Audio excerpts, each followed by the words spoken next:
like we think about you to fight Jake. I'm like, what? Say we think about you to fight Jake to replace Javante. I'm like, who's Jake? I was so confused. I wasn't expecting that at all. And he said, yeah, Jake Paul. He's fighting, and I'm like, no, bro, come on, don't. Don't disrespect me like that. There's no way Jake Paul fights him. If he does, hey, listen, I'll be the first one to hold my hand up and say I was wrong. Oh, Francis would hurt him. Relax. Well, your boy's calling him out. Next time I see this, Jake Paul, guys, I'm going to slap you 2 or 3 times. Yes. Next time, Francis get Jake Paul. Jesus Christ. Don't do it. Whoa. No. Don't do it. Oh man, Francis Ngannou just pulled the ultimate hard pass on the Jake Paul circus, and I am here for it. He's basically saying, you want me to step in for Tank? Bro, I'm not a Marvel character. I can't just teleport into nonsense. Don't disrespect me like that.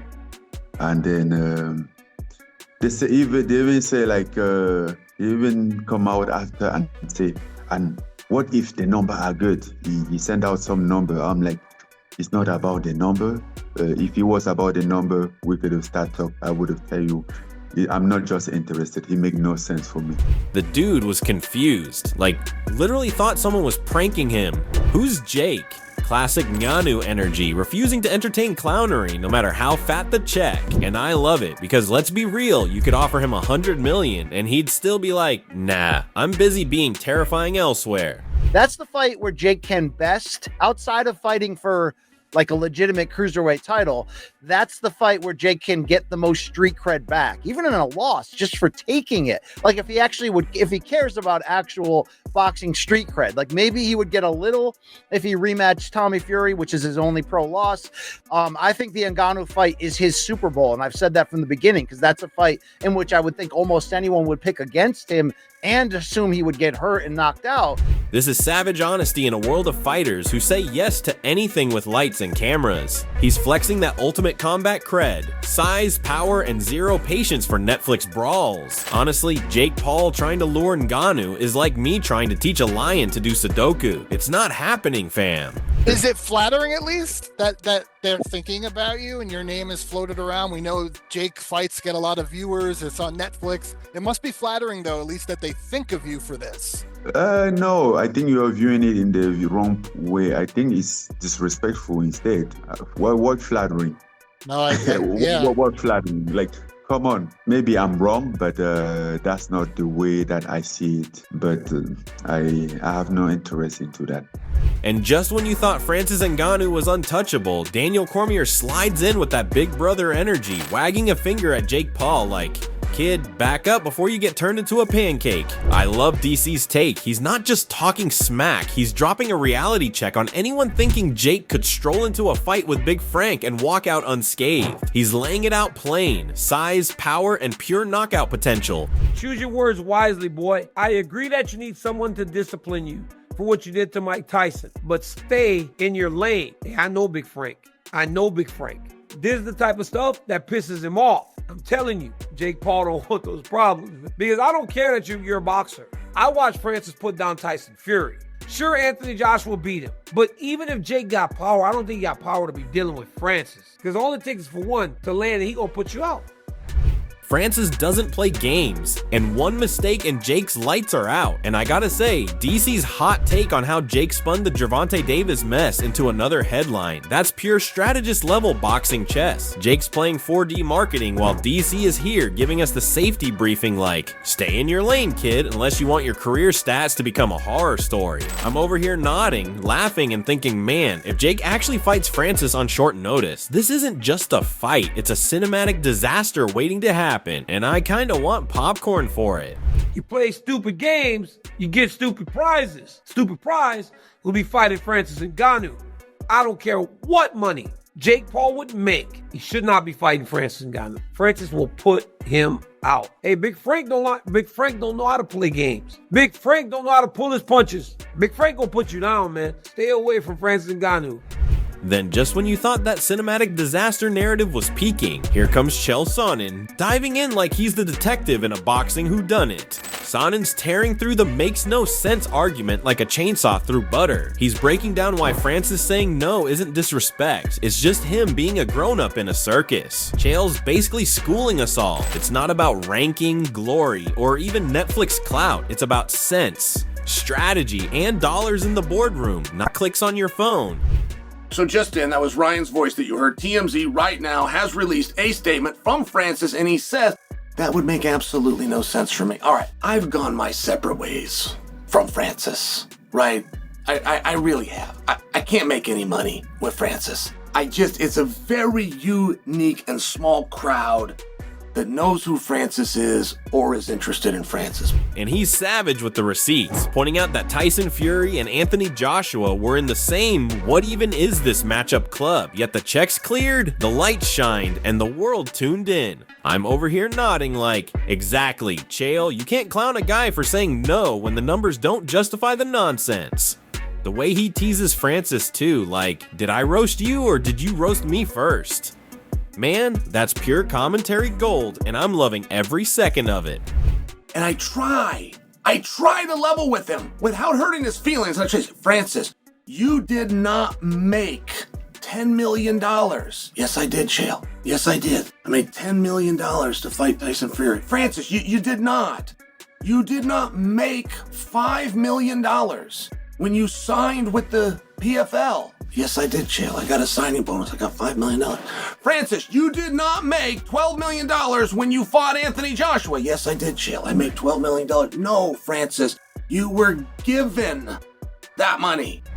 Just when you thought the media circus around Jake Paul couldn't get any juicier, here comes Roy Jones, stepping in like the wise uncle who's seen every trick in the fight game. I love how he doesn't waste time dancing around. He calls out the fake outrage, he calls out the drama, and he keeps it real about Jake knowing what he signed up for. Roy's not here to make friends, he's here to give you the truth, and I'm sitting here nodding like, exactly. Stop acting like Jake Paul's a rookie when he's been playing the game smart since day one. And then he pivots to the fights actually worth talking about. He's hyped on Ennis like he's the chosen one, and you can feel that fire in his voice. The way he breaks down these 50 fights like Shakur versus Teofimo or Lamar Jones, it's pure boxing commentary gold. You know he's looking at the skill, the grind, and the heart, not the clicks or clout. Man, it's a good fight too, Lupin and Ortiz. What's your thoughts on that one? That's what boxing has been missing. Understand me? This is why the influencers have been able to gain such margins in the game, because a good influencer versus another good influencer is a good fight. It's a 50-50 fight. That's what people in boxing are used to. That's what they miss. People, they stop getting 50-50 fights. We don't get to see the best guy over here fight the best guy over there. We don't get that. This card right here, it's going back in that direction. I like that, Oscar.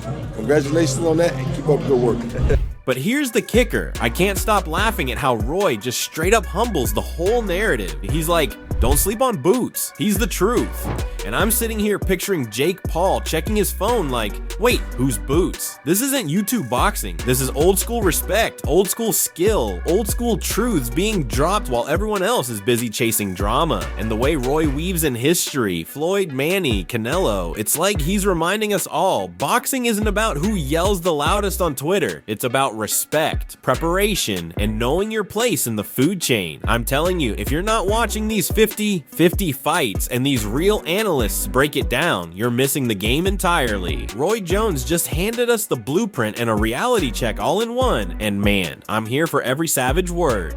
I mean, if they can do it and make the money doing it, it's a great move for both of them. I mean, listen, I don't hit on nobody making money. I can't do that. I'd be crazy to do that. You understand me? I'm gonna say it like this, bro. A lot of people underestimate Boots Ennis, all right? A lot of them underestimate Boots Ennis. Boots Ennis is not what they think he is. Boots Ennis is the truth. You understand me? They all talk crazy about Boots. Boots ain't nothing but the truth, all right? Just when you thought Roy Jones had roasted Jake Paul and handed out reality checks like candy, here comes Teofimo Lopez sliding into the spotlight like he just skipped the holidays and went straight for the fireworks. I love this kid's energy. He's fresh off watching Ortiz turn Lubin into a highlight reel KO, and now he's talking like he's ready to eat the whole division for breakfast. I'm over here thinking, Teofimo, chill. At least save some belts for the rest of us. But nah, he's laser focused, calling out Shakur, dropping hints about world titles, and basically saying, 2026, that's my year, baby. You can feel the confidence dripping, and honestly, I'm here for it. He's not just hyped, he's building a blueprint for dominance, and we're lucky enough to watch him plot it live. You know, you talk about the big fights, the fights we need, and your fight with Shakur is pretty much confirmed. It's already here. So they say. So they say.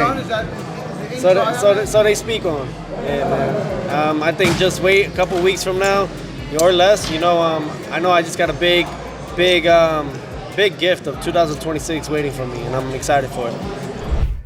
And let's be real, the way Teofimo breaks down the scene, pure savage in sight. He's not just thinking about fights, he's thinking about timing, fan expectations, and the chaos that comes with big names trying to dodge him. I love the subtle flex when he talks about taking the holidays off for family, but immediately reminding us, yeah, I'll be back in a week or two, let's go. That's how you keep fans on their toes, that's how you keep the hype alive, and that's how you send a message to anyone even thinking about standing in his way. I don't know about you, but I'm grabbing popcorn because if Teofimo and Shakur actually collide next, this isn't just a fight, it's a boxing storm, and I'm not missing a second. From Francis Ngannou schooling Jake Paul with that ultimate hard pass, to Daniel Cormier dropping knockout-level reality checks, to Chael Sonnen slicing through the nonsense like a boxing detective, and then Roy Jones handing out savage truths about fighters, 50-50 matchups, and the real respect game, to Teofimo Lopez coming in like a human firework ready to light up 2026. The boxing world is pure chaos right now, and I am living for every second of it. This isn't just drama, it's strategy, it's skill, it's entertainment, and it's the blueprint of how fights, hype, and respect collide in the most unpredictable ways.